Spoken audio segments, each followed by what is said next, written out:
여러분 잘 주무셨습니까? 새날이 밝았습니다. 오늘도 어김없이 찾아왔습니다. 내 인생에 빼앗기지 말아야 할 10분, 5분 말씀과 5분 기도 지금부터 시작하도록 하겠습니다.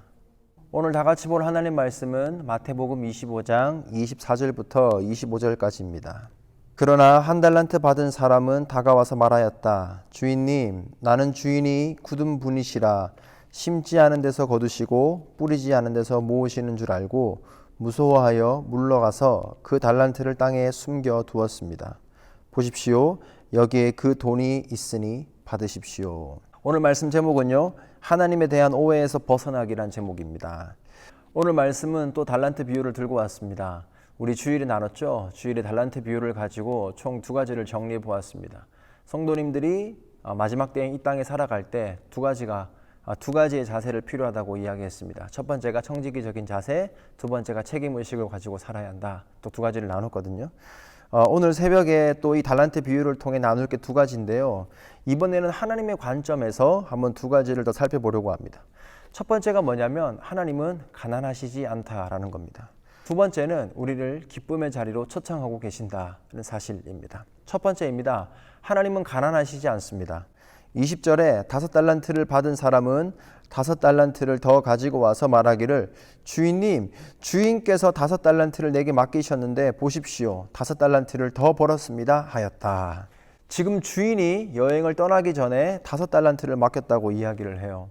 여러분, 주인이 얼마나 부자입니까? 우리 주일에 나눴죠. 한 달란트가 얼마인지요. 한 달란트를 금 34kg이라고 제가 말씀드렸고 지금 시가 20억 원 가량 된다고 말씀드렸습니다.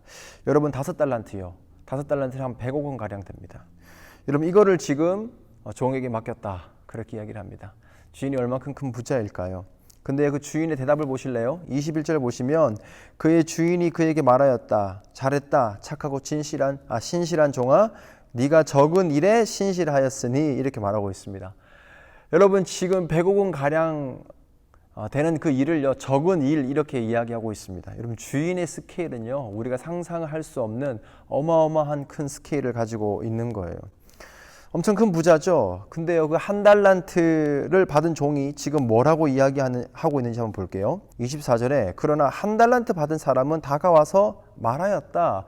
주인님, 나는 주인이 굳은 분이시라 심지 않은 데서 거두시고 뿌리지 않은 데서 모으시는 줄 알고 무서워하여 물러가서 그 달란트를 땅에 숨겨 두었습니다. 보십시오. 여기에 그 돈이 있으니 받으십시오. 여러분 지금 한 달란트 받은 사람은요, 마치 주인을요, 가난뱅이 취급합니다. 주인이 화가 난 건요, 한 달란트를 땅에 묻은 것을 보고 화를 낸 것이 아니라 자신을 오해한 게 화가 난 겁니다. 지금 주인이 가난해서 자신에게 맡긴 한 달란트를 미끼로 또 더 많은 돈을 빼앗으려고 한다고 지금 오해하고 있는 것이죠. 사랑하는 여러분, 우리가 하나님을 지금 이렇게 오해하고 있습니다. 여러분 하나님은 부유하신 분이십니다. 모든 것을 다 가지고 계시고 모든 것을 알고 계시고 심지어 없는 것을 있는 것 같이 부르시는 분이 바로 우리 하나님이십니다. 근데요, 마치 내가 내는 헌금에 목말라 있고 목매고 있는 하나님으로 우리가 잘못 오해하고 인식하고 있습니다. 심지어 우리가 11조를 떼먹으면 진노하시는 하나님, 그렇게도 생각하고 알고 있죠. 근데요, 여러분 가만히 생각해 보십시오. 하나님은 그 돈 필요 없습니다. 하나님은 부유하신 분이시기 때문에 그렇습니다.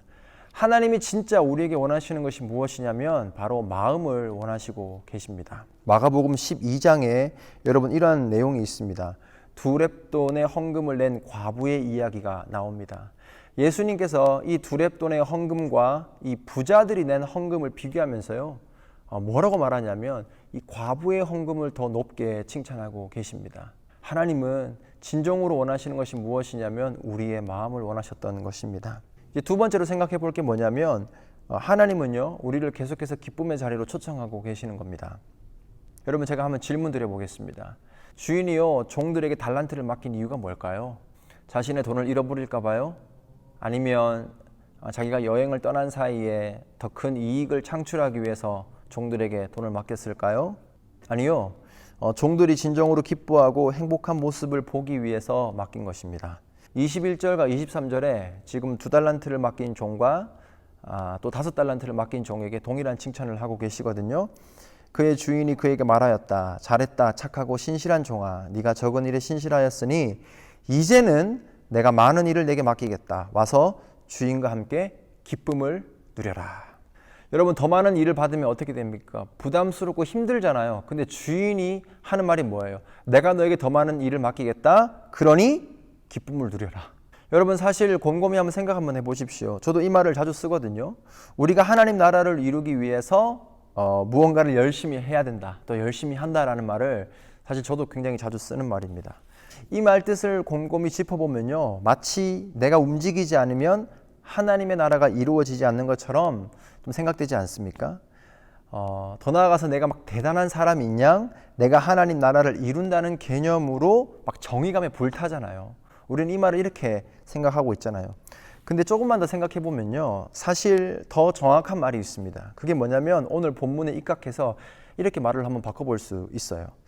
하나님께서 그분의 나라를 이루기 위해서 작고 나약한 나를 참여시켜 주시는 거예요. 아멘. 하나님은요, 우리의 도움 없이도 모든 것을 다 하실 수 있는 분이십니다. 왜냐하면 하나님은 부유하시기 때문에 그렇습니다. 하나님은 모든 것들을 알고 계시고 하실 수 있고 심지어 없는 것들을 있는 것처럼 부르시는 분이시기 때문에 우리의 도움 없이도 하나님의 나라는 이루어질 수 있는 것이죠. 근데 왜 하나님은 지금 계속해서 우리를 부르고 계실까요? 여러분, 그 이유는요, 하나님께서는요, 우리가 기뻐하기를 원하세요. 우리가 행복하기를 원하세요. 어떻게 해요? 그분의 일에 동참하면서요. 여러분, 오늘 주인이 종들에게 더 많은 일을 맡기면서 주인과 함께하는 기쁨을 누리라고 하잖아요. 그래서 제가 깨달았습니다. 하나님과 동행하며 그분의 일을 할 때 세상에서 비교할 수 없는 기쁨을 우리가 누린다라는 거예요. 여러분, 영상 하나 볼까요?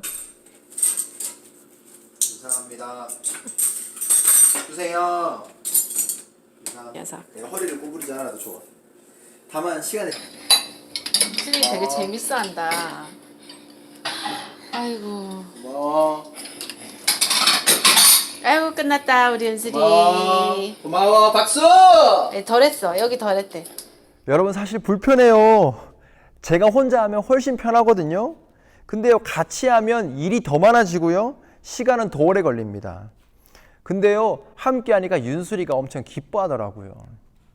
여러분, 이와 마찬가지라고 생각됩니다. 하나님께서 당신의 일에 작고 연약하고 부족한 저희를 불러주셨습니다. 동참시켜 주셨습니다. 왜요? 기뻐하라고요. 행복해 하라고요. 사랑하는 여러분, 말씀을 정리하도록 하겠습니다. 여러분, 잊지 마십시오. 하나님은 부유하신 분이십니다. 하나님은 오늘 이 아침도 지금 우리를 부르시고요, 그분의 기쁨에 동참하기를 원하고 계십니다. 이 모든 것들이 우리에게 달란트를 주시고 맡기신 이유가 아닐까 오늘 이 아침에 곰곰이 생각해 봅니다. 우리 다 같이 한번 기도하도록 하겠습니다. 오늘 이 아침에 말씀을 통해 깨달은 부분들이 있다면 오늘 기도 가운데 깊이 또 가슴에 새기시고 또 하나님 앞에 고백하는 귀한 시간 되기를 간절히 소망하며 같이 한번 기도하도록 하겠습니다. 기도하겠습니다.